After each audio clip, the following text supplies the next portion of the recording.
time to abandon ship. Oh no! Here we go.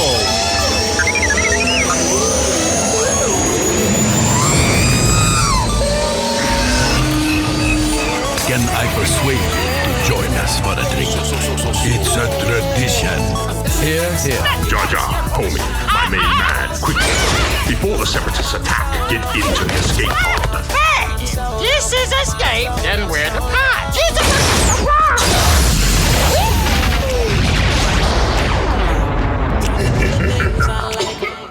Welcome back to Star Wars Escape Pod and our second Aftershow breakdown review, whatever you want to call it, for Tales of the Jedi.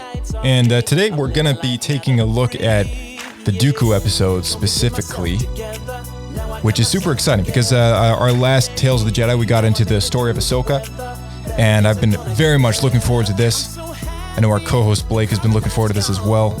And our good friend Kirk, who's joined us on the podcast, we're going to be talking to both of them this week about Dooku and Tales of the Jedi. Let's get into it.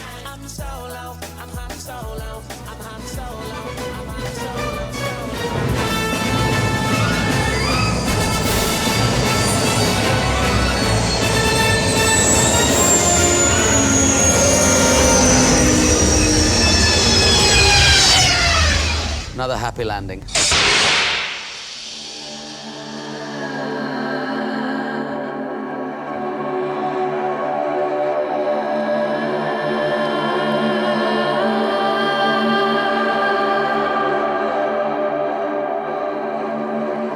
All right. The very ominous music from Kevin Kiner that kicks us off. Actually, this is the final song of the soundtrack. It's called Dooku's Fall. And very appropriate that these episodes are actually delivering us the transition or the turning point for Jedi Dooku into what we know as Darth Tyrannus. So these episodes are pretty fantastic, and I gotta say, welcome back to the show, Blake and Kirk. First of all, how did you guys like these episodes? Yeah, this was the trilogy I think I was more excited about, and I think after watching it, I was correct in assuming that. The Dooku episodes? Yeah, I really I think I've always been a big fan of Dooku just because he's kind of been mysterious. Of a character. Like we've kind of just got tidbits of his story. And I don't know if that's because he almost felt like an afterthought going into Attack of the Clones. He kind of comes out of nowhere, right? He's not mentioned. You don't see him at all in Phantom Menace. Right. And then, well, they were going to obviously have Jar Jar as the main villain, but after everyone hated him, they had to change it up. So I think that's where Count Dooku first got created. Like, yeah, let's take a 180. Yeah, go from complete comedy to like just total like stoicness, you know? Yeah, exactly. So yeah, it's that's an interesting proposition. I think it was also like we've had video clips of George just describe Dooku as the villain that he wanted to create after Maul went down, right? It was just a very different approach at a villain, you know, something going from someone with a lot of energy and a lot of viciousness and go to someone more calculating and cold and right. Yeah, a bit more kind of closer to the Emperor, right? Yeah, yeah. Who's a little more stoic and yeah. as looking at things from a wider perspective, is more about trying to use like force powers and his intellect as opposed to just raw physical prowess.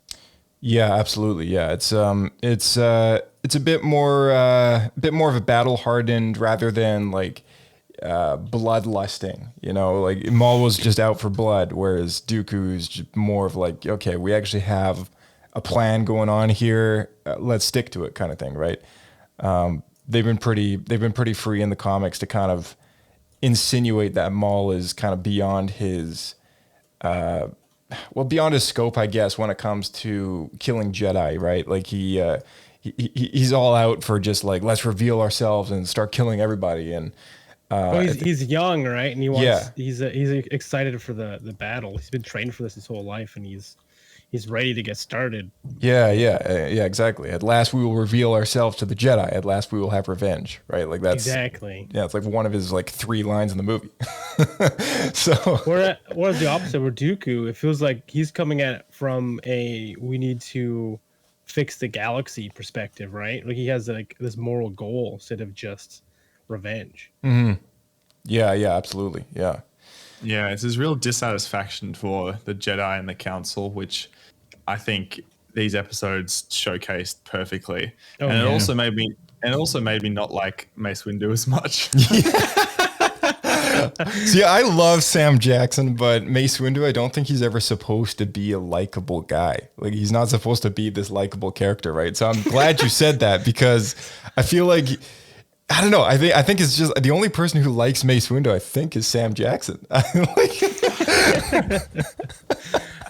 it's then I feel like if that was the idea, that they didn't cast it very well because everyone loves Samuel Jackson, so they should have picked someone who I guess is less likable for the role if that was the idea. Well, here's the thing, because I love Sam Jackson, right? But like thing is like he's not supposed to be the most likable person. Like he's just supposed to be that guy, that really stoic, we're just set in our ways kind of Jedi that just follows the book, and we don't listen to the people, we don't listen to the Force anymore, I guess. Like I don't really know. Like he's just kind of like so in the mindset of like we have a Jedi code, let's stick to it, that nothing else matters to him, right?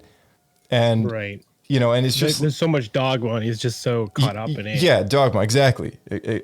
So the first episode that we can get started off with is it's called Justice, and it's worth noting that Liam Neeson, Corey Burton from he plays the voice. He's the voice actor of Dooku, who had Christopher Lee's blessing, and Ian McDermott all have returned for this trilogy of episodes. And Liam Neeson's son, Michael Richardson, also plays the very young Qui-Gon Dooku, the very young Qui-Gon that we see in this Dooku young Qui-Gon reveal. I mean, we get this reveal. They're coming into the planet. We see them for the first time, their models. And I gotta say, off the top of my head, I mean, his cape, for me, it was just a little too close to home for what was supposed to be Jedi status Dooku still. I was kind of expecting him to be in a robe. Traditional robe? Yeah, like a more traditional look rather than the cape. Well, I feel like he takes up the cape probably really close to when the audiobooks happen, right? Because he finds out about his family. Yeah. He's pretty young. He was like early on his apprenticeship with Yoda, I think, at that point. Well, it flashes over so much time. So because it's an audiobook, I don't really quite know exactly when he starts to kind of visually separate himself from other Jedi. But it was an interesting story choice, is all I'm saying, that they started things off with him kind of differentiating him than his Padawan. You know, Qui-Gon's wearing just garbs. Like doesn't even have a robe on. He's just got the tunic. And not even like an undershirt tunic, like he's just bare chest under there, right?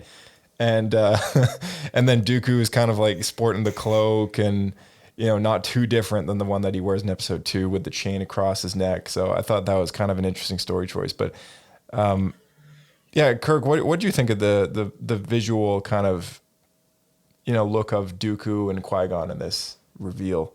Oh, for me, Dooku just kind of looked like exactly like he did in episode 2. It feels like he hadn't changed or anything. I mean, I know that there were slight differences and it's not exactly the same, but I wasn't really thinking about it at the time. But I always note that whenever you see a bunch of Jedi around, and whether it's in the Clone Wars or in the prequels, you've got all the Jedi, which are pretty much in their, you know, their tunic and their robes, and then you've got Anakin. Mm-hmm. and then Anakin's wearing something totally different.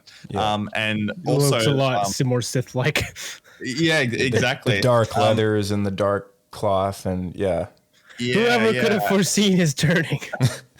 We should have just identified them by the clothes that they wear. And then obviously, like, Ahsoka doesn't usually wear the tunic. At least she does wear the cloak sometimes with the hood.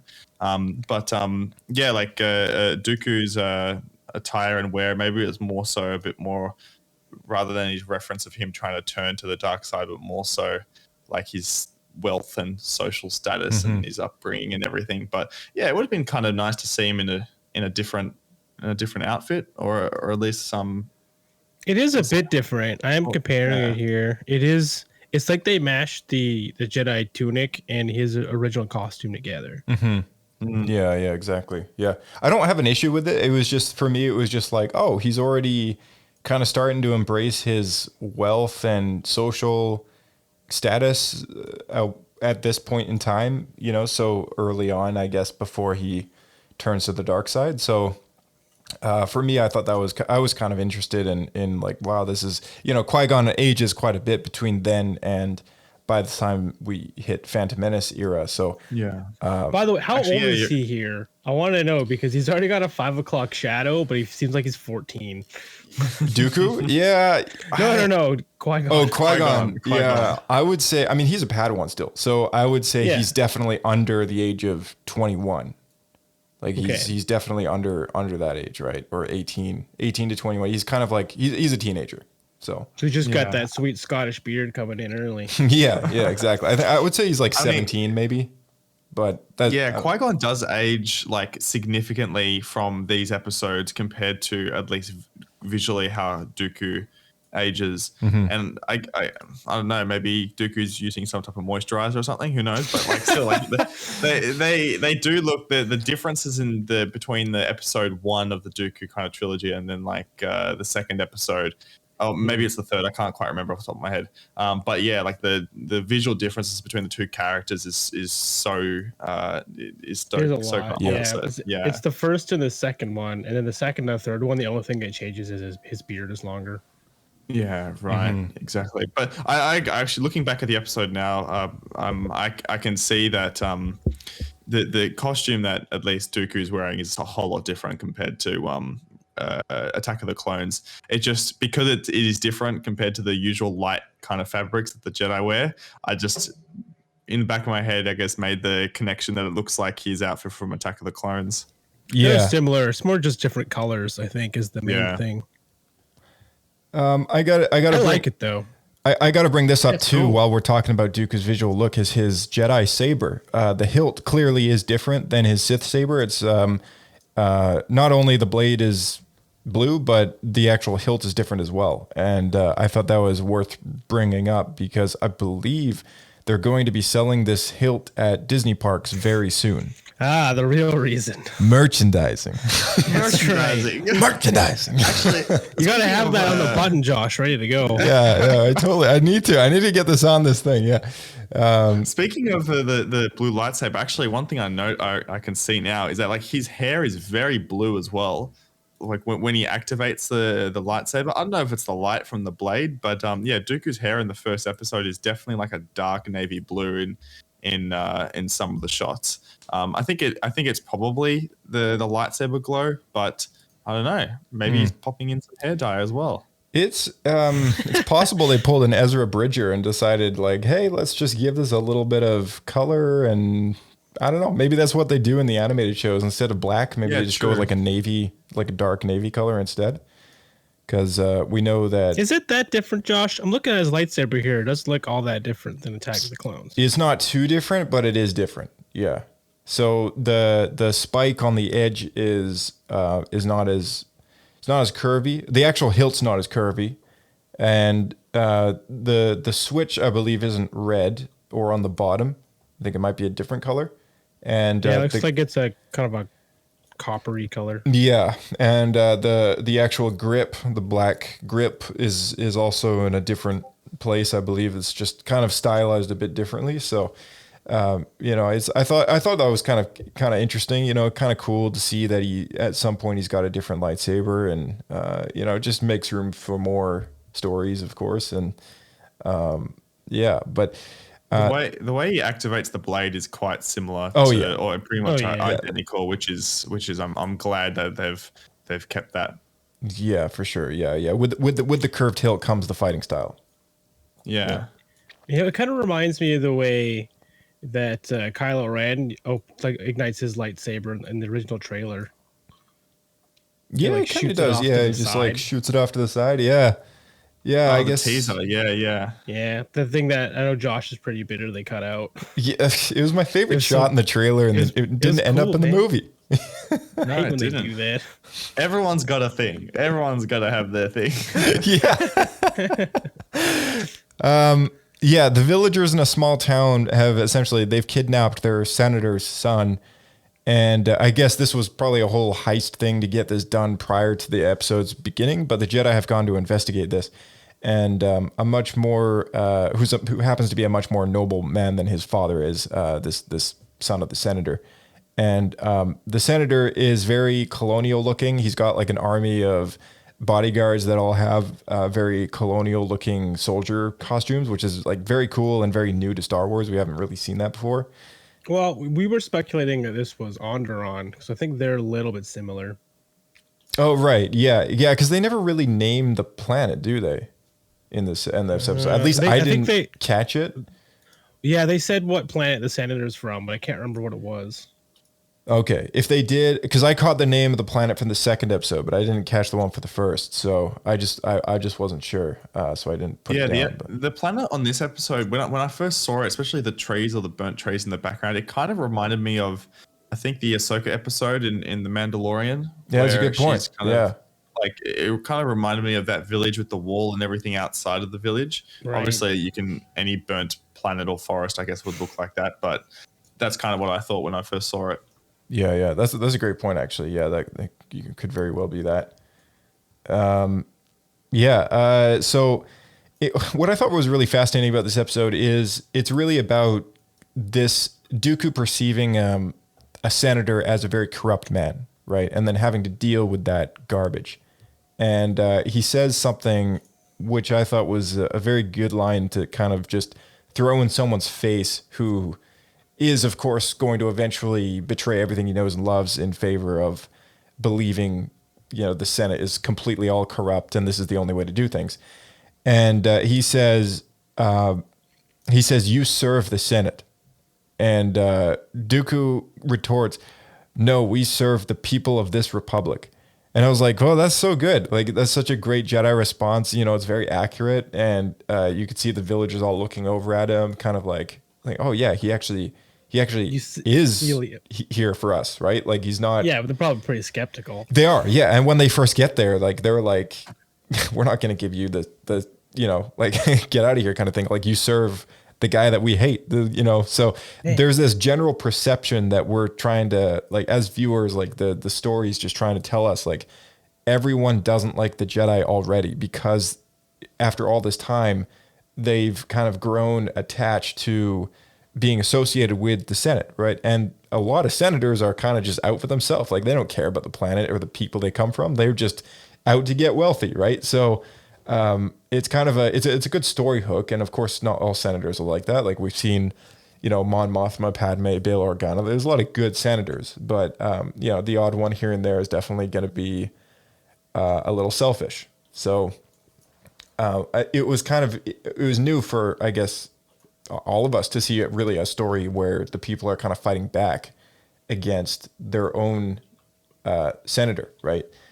So did you guys like that whole aspect of this episode? Like, being such a gravitational plot line in Dooku's story and his turn?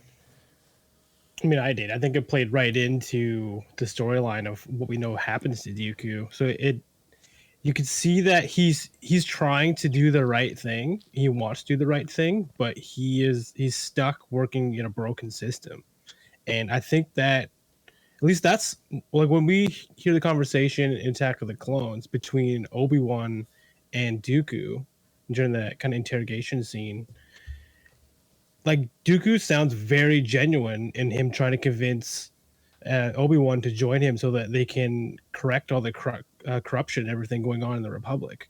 Mm-hmm. And it doesn't, to me, it never seemed like he was just lying to convince Obi-Wan to join. It seems very genuine. He kind of lays everything out, and then, as we know, he's at that point he's working with the Emperor. But I think he went down the wrong path to do the right thing, and it's interesting that I think his apprentice tried to do the same thing, but did it with a much better approach, being Qui-Gon. I think Qui-Gon was also working outside the system to do what he thought was right. Yeah, and Qui-Gon, that being said, like, Qui-Gon just followed the Force, right? Like, he's kind of, we kind of been led to believe that he did things outside of the council's dogma in favor of trusting his instincts and believing the Force. And that's what he tells Anakin before the pod race. He's like, trust your instincts, right? But I think that's also what Dooku's been doing, and what we see him do in these episodes. But the problem is, we see him put his faith in the wrong people. That's the difference, right?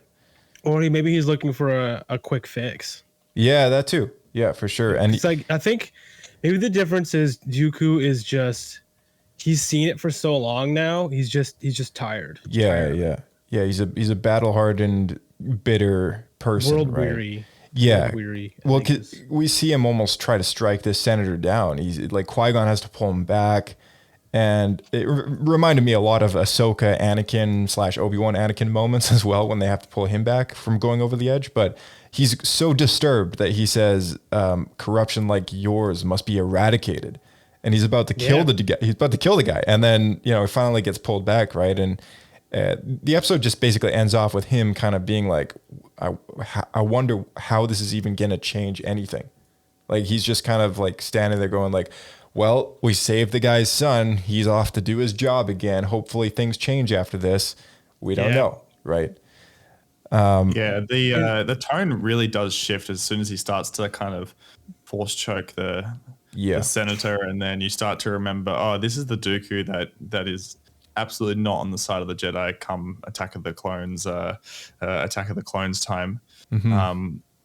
Which is, I think it's really interesting strategy I feel like Lucasfilm was doing at the moment, because if you also combine Andor as well as the events in Tales of the Jedi, it's almost like flushing out and showing everything that's just wrong with the galaxy, whether or not it's the Empire that is in control, or the Republic, or whoever.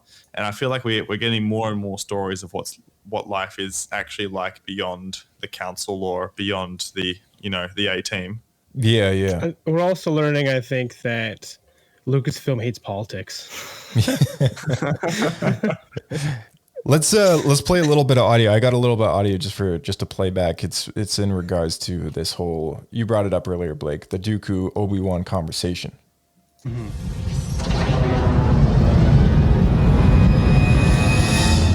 Traitor. Oh no, my friend. This is a mistake, a terrible mistake. They have gone too far. This is madness. I thought you were the leader here, Dooku. This had nothing to do with me, I assure you. I will petition immediately to have you set free. Well, I hope it doesn't take too long. I have work to do. May I ask why a Jedi Knight is all the way out here on Geonosis? I've been tracking a bounty hunter named Jango Fett. Do you know him? There are no bounty hunters here that I am aware of. The Geonosians don't trust them. Well, who can blame them? But he is here, I can assure you. It's a great pity that our paths have never crossed before, Obi-Wan. Qui-Gon always spoke very highly of you.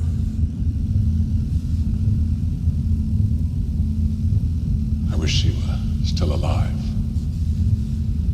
I could use his help right now. Qui-Gon Jinn would never join you. Don't be so sure, my young Jedi. You forget that he was once my apprentice, just as you were once his. He knew all about the corruption in the Senate, but he would never have gone along with it if he had learned the truth as I have. The truth? The truth.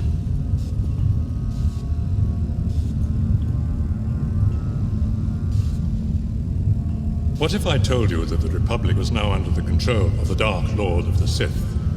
No, that's not possible. The Jedi would be aware of it. The dark side of the Force has clouded their vision, my friend. Hundreds of senators are now under the influence of a Sith Lord called Darth Sidious. I don't believe you. The Viceroy of the Trade Federation was once in league with this Darth Sidious. But he was betrayed 10 years ago by the Dark Lord. He came to me for help. He told me everything. You must join me, Obi-Wan. And together, we will destroy the Sith. I will never join you, Dooku. It's such an interesting dynamic between the two because obviously they both share this love for the same man who's long gone.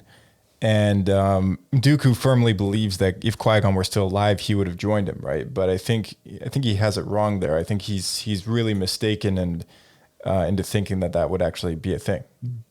Yeah, I don't think would either. Sorry, go ahead. Yeah, after I haven't seen Attack of the Clones for quite some time, so listening to that audio, it almost like for me at least after all of this, it almost feels like that was recorded after after like Tales of the Jedi. I'm actually kind of shocked and I can't believe I've forgotten all of this because it's really fascinating to hear because it's almost like they planned these stories and everything beforehand and it all fits in so well and it's almost like I can totally understand where Dooku is coming from and how he's just trying to convince Obi-Wan and he's pretty much telling Obi-Wan everything that he said there was completely correct. Oh yeah. And Obi-Wan's just like, nah, man, not a fan of your theory here, which is crazy to remember because like I always thought as Obi-Wan of being, I guess he obviously is a bit clouded.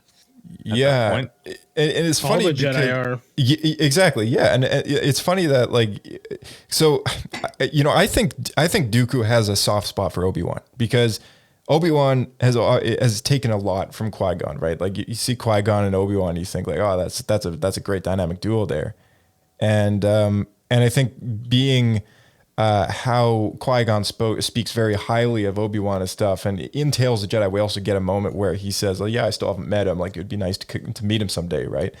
And this is kind of like that fateful day where they finally meet face to face. And it's so interesting that it happens so much later. But yeah, it's I think knowing that Obi-Wan is Qui-Gon's apprentice, that he's got a bit of leeway when it comes to, hey, maybe I can sway this guy over to my side. Like, I think we would get along just fine, It's a bit strange that all that time that Obi-Wan and Dooku were at the Jedi Council, in the Jedi building, they never crossed paths. But I mean, thinking about that, possible. The only way that makes sense to me is if Dooku actually left the Order before Qui-Gon officially had apprenticeship with Obi-Wan. It's like I'm not sure where that timeline all falls together. It's also possible that because we don't know a crazy amount when it comes to how the Jedi Order worked right before the Phantom Menace. At least in my opinion, I know we've been introduced to different kind of jobs that Jedi have in the High Republic era, where a lot of them are kind of like they're out there constantly doing stuff, and then there's people that are always at the temple and they're like doing force related things and whatever, right? Like that, like everyone's kind of got their job.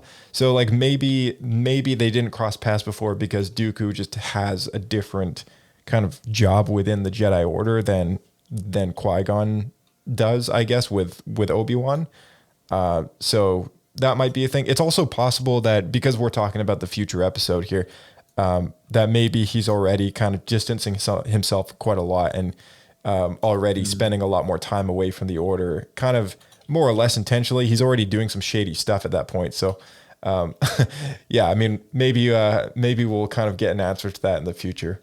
But yeah, another thing as well I wanted to note, I mean, listening to that audio again and without the visuals, you can kind of hear how sad Dooku is with the passing of of Qui-Gon. Yeah, genuinely. I mean, when I first kind of watched the prequels like a long time ago, and even like not that recently, but maybe a year or so ago, it almost without these episodes, it almost kind of feels like he's being a little bit sarcastic. But that's how I at least interpreted it. Or there's like a hint of he's not being completely truthful. But like after watching Tales and everything now, it does sound like it's completely coming from a sense of respect and how he's actually feeling. Yeah, I think that's the idea. The idea is that, and Josh and I we've talked about this, where he actually kind of lays everything out to Obi-Wan, but Obi-Wan already doesn't trust him, and plus this whole thing just sounds ridiculous because he has such faith in the Republic that he just assumes that Dooku's lying to him. Yeah, he's blinded, right? Like not only is like the dark side clouded their vision, but he's kind of putting blind trust in the fact that the system he believes in and fights for works, and that it isn't fully corrupt, and that a Sith Lord is not at the head of the game, right? And, you know, because he can't possibly fathom any of that, because that's his reality. And when we see that what comes crashing down as a result of that blind faith, it you know, it's disastrous, right? You know, Order 66, you know, wipes them all out. So, yeah, it's funny how kind of the truth has been out there for years. And in a Clone Wars episode much later, when they come face to face after finally kind of discovering this whole Cypher Dyas stuff, I think it was in like season 6 of the Clone Wars. He kind of like gives Obi-Wan a wincing remark. He says, "I told you everything you needed to know back on Geonosis, Kenobi." And he says, "You should have joined me when you had the chance." And then they keep fighting, and then he gets away. But I thought that was like such a great little like thing to throw in there, because good nod. Yeah, a little nod to you had your chance kind of thing, right? Yeah, and when Kenobi goes undercover as Rako Hardin as the bounty hunter, you know, he says to Obi-Wan, he says, "You've been a worthy adversary, Kenobi, but I can't say the same about your apprentice." And it's always Anakin the one that's fighting him, and you know. Like, it's funny though. Poor Anakin. Yeah, he's got this respect for Obi-Wan that he just doesn't share with any other Jedi. And Anakin, I think, because of Qui-Gon. Yeah, I think maybe because of the Qui-Gon connection, but I think there's something in Obi-Wan that he doesn't kill him either. Like when they're fighting in the Chancellor's throne room, like or on that ship, right, in episode 3, he doesn't kill Obi-Wan. He just kind of knocks him out. He could have totally killed him, but he just doesn't, because he knows that if he can kill Anakin, which is the one that he knows Palpatine's probably grooming, right? Then now he's got a new, maybe Obi-Wan will finally kind of come to him, right? If he kind of like tells him the truth or whatever, who knows, right? Like who knows what he's planning. But yeah, I mean, now that we've seen the Clone Wars animated series, I doubt that would ever happen. But yeah, well, yeah, exactly. Yeah, but at the time, we just watched movies back to back. Right. Second episode is called Choices. Jedi Master Kitri is dead, and the Jedi are sent to recover the body. Dooku has questions about her death. This episode takes place on Raxus, which is indeed the Separatist homeworld that we see him lead the Separatist Council of the Chamber of Senators for the Separatist Alliance. It's the homeworld of Lex's, what's his name again?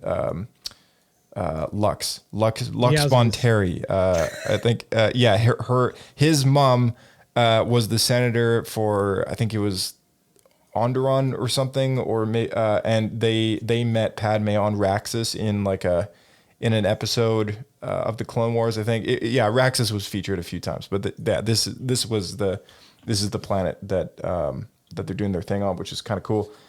Mace Windu shows up in this episode, and he's got a different lightsaber hilt. It doesn't have all the electrum on it. Did you guys notice that? Oh, it's not like plated? No, it's not plated. Gold? No, because only Jedi Masters have the right to use the chromey stuff. Oh, really? I didn't know that. Yeah, it's like an EU thing. So like only like the council members could use electrum on their, which is a very expensive metal on their lightsaber hilts, and that's why Sidious has such a chromed out piece of a lightsaber hilt, because he's like, it's basically an insult. Like his lightsaber is an insult to the Jedi, that like I'm just flashing my thing out because I can, right? Because I'm a Sith Lord. So I think it was kind of worth noting, like Mace Windu's lightsaber is not, the same one that we see in Attack of the Clones. I just wish it was blue, honestly. I do too. Yeah. Kirk, do you know, did you ever play any of those old video games or have any of the old action figures that Mace Windu had a blue lightsaber once upon a time?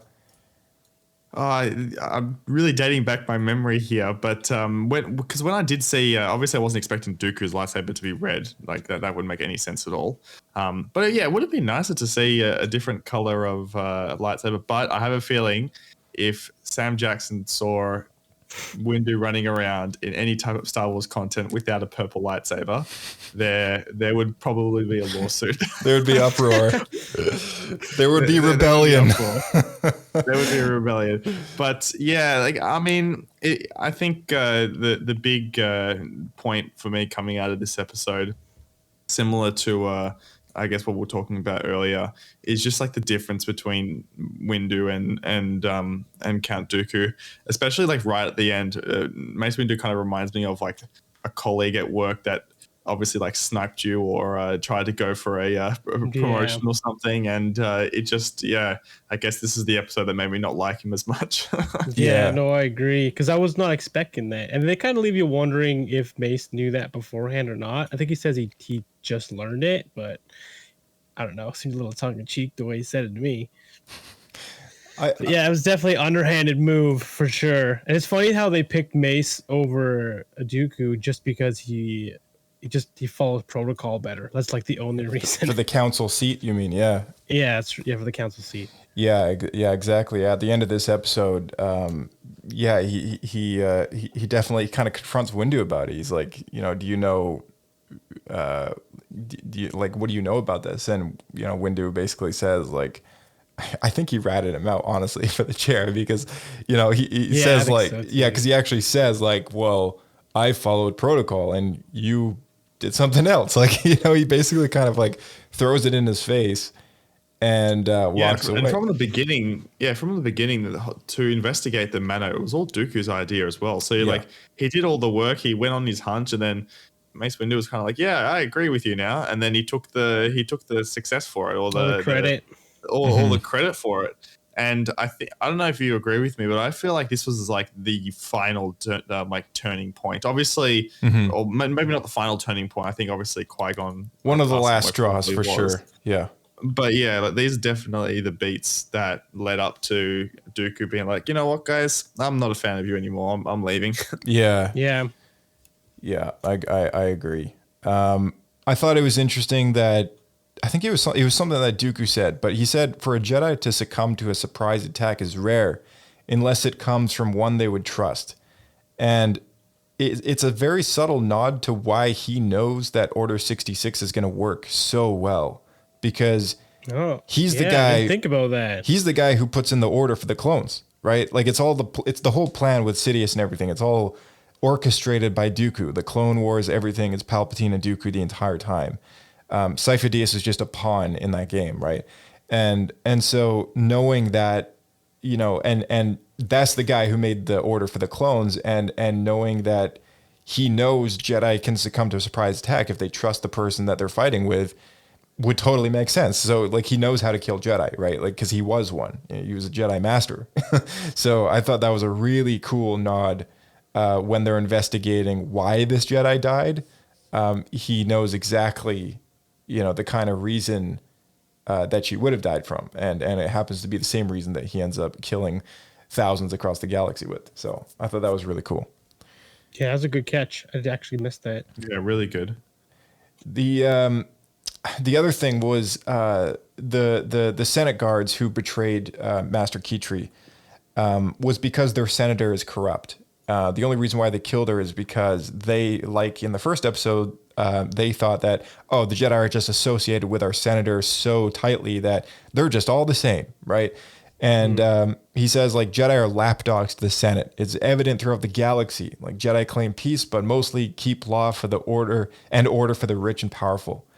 And Dooku is lost in remark. He's lost in thought at this remark, right? Like, he just doesn't really know how to respond. And then he kind of says to the guard prisoner later, he basically says, like, I respect how you think. That's not really the truth, but like, I respect like your thinking. Next time, don't respond that way. Like, he kind of puts it like, he kind of gives them like subtle tips into how to ensure victory for his people. And I think he agrees, at least to a certain extent. Like, he totally knows that there's a lot of corruption in the Republic, especially in the upper echelons. Yeah. And I think that, like, it's kind of, I think that's Dooku's story, is he sees this corruption, he wants to eradicate it, and then he trusts the wrong person, and it leads him to the dark side. Yeah, exactly. Yeah. He also ends off this episode by saying, to Windu, do you think the Jedi will continue to keep peace if they continue to take everything the Senate says is law? And Windu responds to that by saying, we are guided by counsel, not politics or ego. And I was like, All right. That's like a very Windu thing to say, I guess. But I mean, Dooku poses a really good question. So, I mean, just a question to the room. I'm like how did you guys respond? Like when you heard him say that? Because, I don't know. For me, I was like, it's just kind of hard to disagree with what he's trying to say. Right. Cause it's also part of the reason that I guess Anakin feels boxed in too. And, the Senate. The Jedi have this idea of how, where their place is and how things work. And they're not willing to, expand their line of thinking. They don't think stuff that, I'm sure they're aware that corruption exists, but I don't think they understand the extent or are willing to believe that it's possible. So they're very stuck in their ways. Yeah, they are. They're very stubborn for their code, right? So, I think it's a very appropriate thing for him to kind of question the nature of the reality that he's kind of like built his life around, because this is an order that he's kind of dedicated his life to, and it's like, what do you like? What have I been doing this whole time? If the galaxy doesn't look at us as their saviors or their heroes or their peacekeepers, right? Like, why are we looked at as the villains? So like, it's other people's opinion that starts to sway his mind, and he's starting to flip, right? He's starting to realize, like, if other people see Jedi as villains, then I'm obviously doing something wrong. And so his thinking is obviously he goes to the wrong person. And you know what's funny? It just dawned on me that this is exactly what happened to Ahsoka, but she went in a different direction after she left the Jedi Order. That's exactly it, right? Like, her exit, I guess, is also in bad relation with like how the council responds to her. I guess they just hold a lot of mistrust, right? And I always thought that was kind of, very sad, and another reason why Anakin, I think, also leaves. But yeah, I mean, it's crazy to think like all this stuff that kind of builds for someone to kind of snap like that. But yeah, let's talk about the third one here. The Sith Lord. The episode overlaps with the Phantom Menace, and I thought that was one of the coolest aspects of this video. Yeah, no, 100%. It's like exactly what I liked about the Plagueis novels. Yeah, how these things are going on behind the scenes while the Phantom Menace is happening. I thought that was super cool. Yeah, I became super like hyper focused as soon as like he walked over to the tree and he started kind of contemplating, and Yaddle went up behind, and I wasn't too sure what that was going to be about. But then as soon as he mentioned Qui-Gon and this was about like the death of Qui-Gon, I was like, whoa, they're going there. Almost to the exact same effect I had when I was watching the last 4 episodes of season 7 of the Clone Wars, when you just knew it was overlapping with events of Revenge of the Sith. Then it makes those events so much more like interesting and stuff. So like, yeah, I thought it was the best episode out of the 3. Yeah, for sure. I loved the overlap. I love that Jocasta Nu fills him in on Qui-Gon's encounter with Maul and Tatooine. I love that the entire episode really kind of spans the length of the attack or the Phantom Menace film, because by the end of it, like, that's when they're off to Naboo to go do Qui-Gon's funeral, right? Yeah. I also really loved a nice touch they threw in that scene where Dooku deletes the Camino archives in the Jedi libraries. And uses. Yeah, now we know officially who it was. Yeah, I love exactly. how he goes and the first person he speaks to is the librarian. Straight afterwards. Yeah. the one that bugs Obi-Wan being like, if it's not there, it doesn't exist. I thought that was like, it's like makes her look so incompetent, Yeah, exactly. I love it was a nice touch that he used Sifo-Dyas's clearance code to do it. That it was great. It wasn't super necessary to do, but I feel like that was just so good. It was just such a great. I think Sifo-Dyas. I can't quite recall, but I believe he was on the council, if I'm not mistaken. And maybe only council members have clearance codes to erase stuff. Maybe. That could have possibly been the reason why they did it that way. And why'd you cast a new thought that could never happen? Yeah, exactly. Because like we know from Clone Wars, kind of the rest of the puzzle when it comes to Sifo-Dyas' fate and his involvement with the sorts. We also kind of get the beginning of that story with the Dooku Jedi Lost audiobook, which was fantastic about filling in that whole Sifo-Dyas thing. Like it was really, really good. So yeah, I think I really loved that scene where he deletes the archives. I thought, that was a nice touch. Qui-Gon and Yaddle speak in the hallways, and Dooku confronts them and says that the council's been ignoring his warnings about the coming darkness for years. Obi-Wan is mentioned, and they make sure that Dooku doesn't meet him through the episode. That was very accurate.